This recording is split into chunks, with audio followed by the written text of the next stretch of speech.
Sir அதே மாதிரி இன்னொரு வியூவர் கேட்டிருக்காரு. அவர் கேட்டிருக்கிறதுனா, நோய்கள் வருவதற்கு அடிப்படை காரணம் கர்மா தான் அப்படின்னு நீங்க பலமுறை சொல்லிட்டு இருக்கீங்க. அப்படின்னா எந்தவித கர்மாவால் சுகர் என்று சொல்லப்படுகின்ற டயபெட்டிக் நோய் வருகிறது? இதை எப்படி மருந்துகளே இல்லாமல் கர்மாவை சரி செய்வதன் மூலமாக இதை சரி செய்ய முடியும் அப்படின்னு கேட்டிருக்காரு. இதுக்கு உங்களுடைய பதில் என்ன? சர்க்கரை நோய் அப்படின்றது என்னன்னா, குணப்படுத்த முடியாத ஒரு வியாதி. எல்லா நோய்களையும் கம்பேர் பண்ணும்பொழுது இது வந்து சைலண்ட்டாக கொள்ளுகின்ற ஒரு வியாதி. இதுக்கு தீர்வே கிடையாது, இது கட்டுப்படுத்த மட்டும்தான் முடியும் அப்படின்னா நிறைய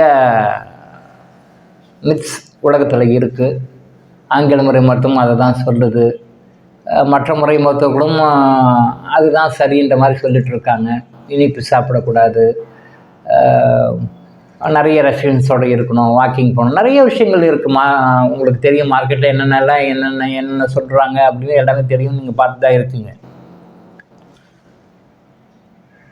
அன்பு குறைவதனால் மற்றவர்கள் மீது செலுத்த வேண்டிய அன்பை தன் பக்கம் திருப்பி கொண்டு அடுத்தவங்களுக்கு கொடுக்குற அன்பை குறைப்பதனால தான் மெயினாக சர்க்கரை வியாதி வருது. இதுதான் அடிப்படை உண்மை. இதுக்கு நிறைய கிளைகள் இருக்குது, அது வேறு. அடிப்படை விஷயம் என்ன அப்படின்னு சொன்னால், ஒரு தனி மனிதனிடத்தில் அன்பு குறையும் பொழுது, அப்போ அன்புக்கும் நோய்க்கும் என்ன சம்மந்தம், அன்புக்கும் ஆரோக்கியத்துக்கு என்ன சம்மந்தம் அப்படின்னு சொல்லி கேட்பீங்க. அது பெரிய சப்ஜெக்ட், அது நாள் கணக்கில் பேச வேண்டிய சப்ஜெக்ட். தனி ஒரு மனிதனிடத்தில் அன்பு குறைந்து சுயநலம் அதிகரிக்கும் பொழுது சர்க்கரை நோய் வருகிறது. இதான் மெயின் ரீசன், அடிப்படை ரீசன். இதை நீங்கள் நல்லா பொறுமையாக டீப்பாக திங்க் பண்ணிங்கன்னா இது உண்மைன்னு நீங்கள் புரிஞ்சுக்குவீங்க. ஈகோ இல்லாமல் பொறுமையாக திங்க் பண்ணிங்கன்னா புரிஞ்சுக்குவீங்க. எப்பொழுது நம்மிடம் அன்பு குறைகிறதோ, சுயநலம் அதிகரிக்கிறதோ, சர்க்கரை நோய் உருவாகும் சார். அப்போது உலகத்தில் சர்க்கரை நோய் இப்போ அதிகமாகிட்டே வருது.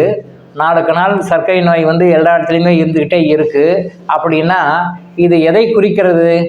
மக்களிடத்திலே அன்பு குறைந்து விட்டது, சுயநலம் அதிகரித்து விட்டது வந்து காட்டுகிறது. அன்பு குறைந்து விட்டது, சுயநலம் அதிகரித்து விட்டது. இப்போ நீங்கள் உங்களுடைய லைஃப்பில் ஒரு ஸ்டெப்லையும், அது பெரிய சப்ஜெக்ட், அது 1 to 1 பேசி கரெக்ட் பண்ணுற விஷயம். எல்லாருக்கும் ஸ்டாண்டர்டாக ஒரே ஸ்டாண்டர்ட் ரூல் சொல்ல முடியாது. It is vary from person to person. உங்களுடைய வாழ்க்கையில் காலையிலேருந்து நைட்டு படுக்கிற வரைக்கும் என்னென்னலாம் பண்ணுறீங்க, உங்கள் ஆக்டிவிட்டீஸ் எல்லாம் ஒரு நாள் கரெக்டாக நோட் பண்ணி வச்சு ஒன்றொன்றுலையும் எங்கேயெல்லாம் அன்பு குறைகிறதோ, எங்கேயெல்லாம் அன்பு இல்லையோ அங்கே அன்பை கொடுங்க. எங்கேயெல்லாம் சுயநலம் இருக்கிறதோ அந்த சுயநலத்தை கொஞ்சமாக கட் பண்ணிட்டு வாங்க. அது வந்து நேரில் உட்காந்து பேச வேண்டிய சப்ஜெக்ட்டு. ஓவர் யூடியூப்பில் நான் உங்களுக்கு சொல்லி நீங்கள் புரிஞ்சுக்கிற விஷயம் இல்லை, பட் ஓரளவுக்கு புரிஞ்சுக்கலாம்.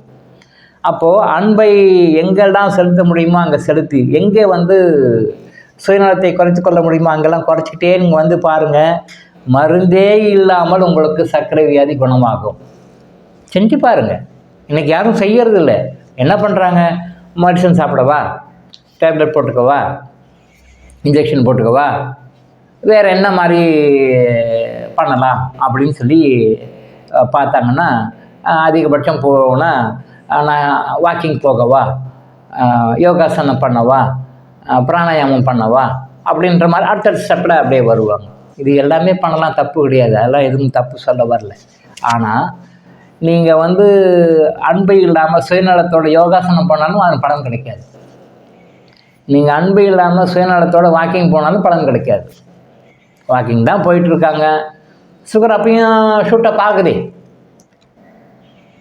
இப்போ நீங்கள் மார்க்கெட்டில் இன்றைக்கி டாக்டர்ஸு மற்றவங்களாம் என்னென்ன சொல்கிறாங்களோ அதுக்கெல்லாம் அப்படியே ஒரு 2-3 மூட்டை எக்ஸாம்பிள் பார்க்கலாம். ஒன்று சொல்லுவாங்க, வாக்கிங் போனால் சுகர் சரியாயிடும். வாக்கிங் போனாலும் சுகர் கண்ட்ரோல் இல்லாமல் இருக்கிறவங்க இருக்காங்க. சரி, மெடிசன் சாப்பிட்டா சுகர் கண்ட்ரோல் ஆகிடும். மெடிசன் சாப்பிட்டாலும் சுகர் கண்ட்ரோல் ஆகாமல் இருக்கிறவங்க இருக்காங்க, ஷூட்டப் ஆகுது. சரி, கோதுமை உணவு சாப்பிட்டா சுகர் கண்ட்ரோல் இருக்கும்.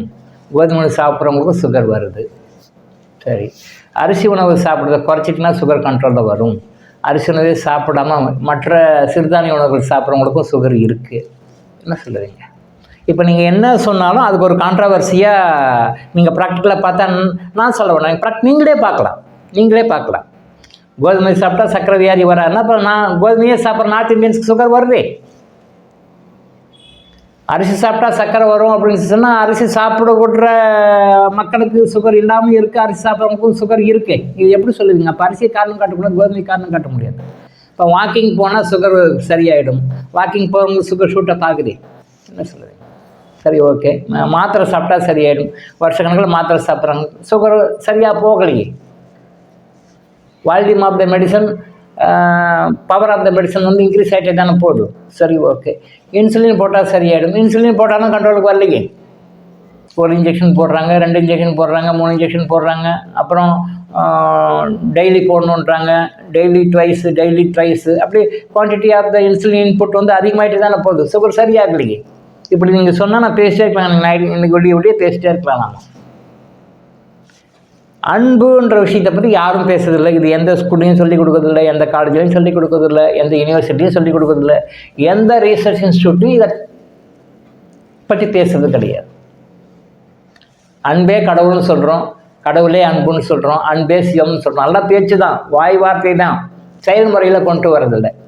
அப்போ அந்த காலையிலேருந்து நைட் படுக்கிற வரைக்கும் உங்களால் முடிஞ்ச வரைக்கும் யாராருக்கிட்டலாம் அன்பு செலுத்த முடியுமோ, யாராருக்கிட்டலாம் அன்பாக இருக்க முடியுமோ, யாராருக்கெல்லாம் அன்பு கொடுக்க முடியுமோ கொடுத்து பாருங்கள்.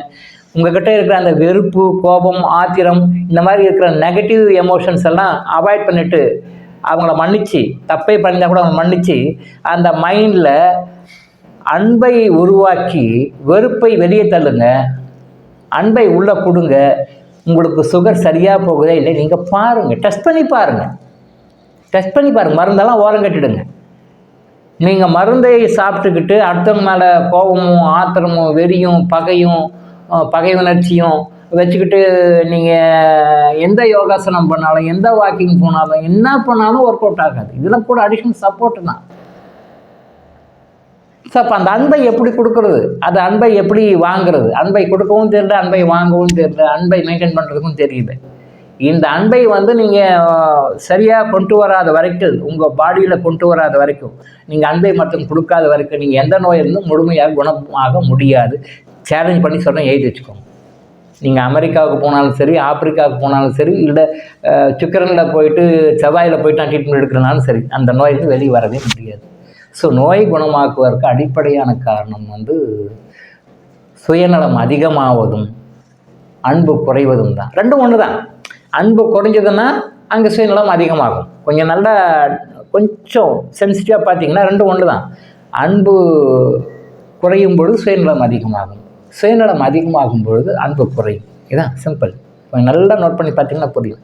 ஸோ அன்பை வந்து உங்களுடைய இந்த உலகத்துக்கு வந்து அன்பை போதிப்பதற்கும் அன்பினுடைய மகத்துவத்தை புரிய வைக்கிறதுக்கும் கடைசியாக வந்த ஒரு இறை தூதர் வந்து இயேசு கிறிஸ்து தான். இயேசு கிறிஸ்துவனுடைய அவதாரத்தினுடைய நோக்கமே வந்து அன்பை மக்களுக்கு சொல்லுவதற்காக வந்தவர் தான். அன்பையும், அன்பினுடைய மகத்துவத்தையும், அன்பினுடைய பலத்தையும் மக்களுக்கு புரிய வைக்கிறதுக்காக, உணர்த்துவதற்காக வந்தவர் தான் இயேசு. அன்னைக்கு இயேசுவின் பெயரால் இயேசுவை பண்ணிக்கிட்டு அன்புக்கு விரோதமாக நடக்கிறவர்கள் தான் நடக்கிறாங்க இன்றைக்கி நிறைய. அதுக்காக நம்ம இயேசுவை குறை சொல்ல முடியாது. ஸோ அன்பை வந்து உங்கள்கிட்ட அதிகப்படுத்தி உங்கள்கிட்ட இருக்கிற சுயநலத்தை குறைச்சி பாருங்கள். நாட் ஓன்லி டயபெட்டிஸ், எல்லா நோய்களுமே சரியாகும். இந்த அன்பை ஹேண்டில் பண்ணாத, அன்பை நீங்கள் கையில் எடுக்காமல் நீங்கள் எந்த நோய்க்கு, எந்த ட்ரீட்மெண்ட், எந்த ஆப்ரேஷன், என்ன டாக்டர் சொல்கிறான்னு ஃபாலோ பண்ணாலும் நோய் குணமாகாது. இந்த ரகசியத்தை புரிஞ்சுக்கோங்க. டாக்டர் இளங்கோ ஆயுஷ் ஹாஸ்பிட்டல் வழங்கும் விழிப்புணர்வு இது.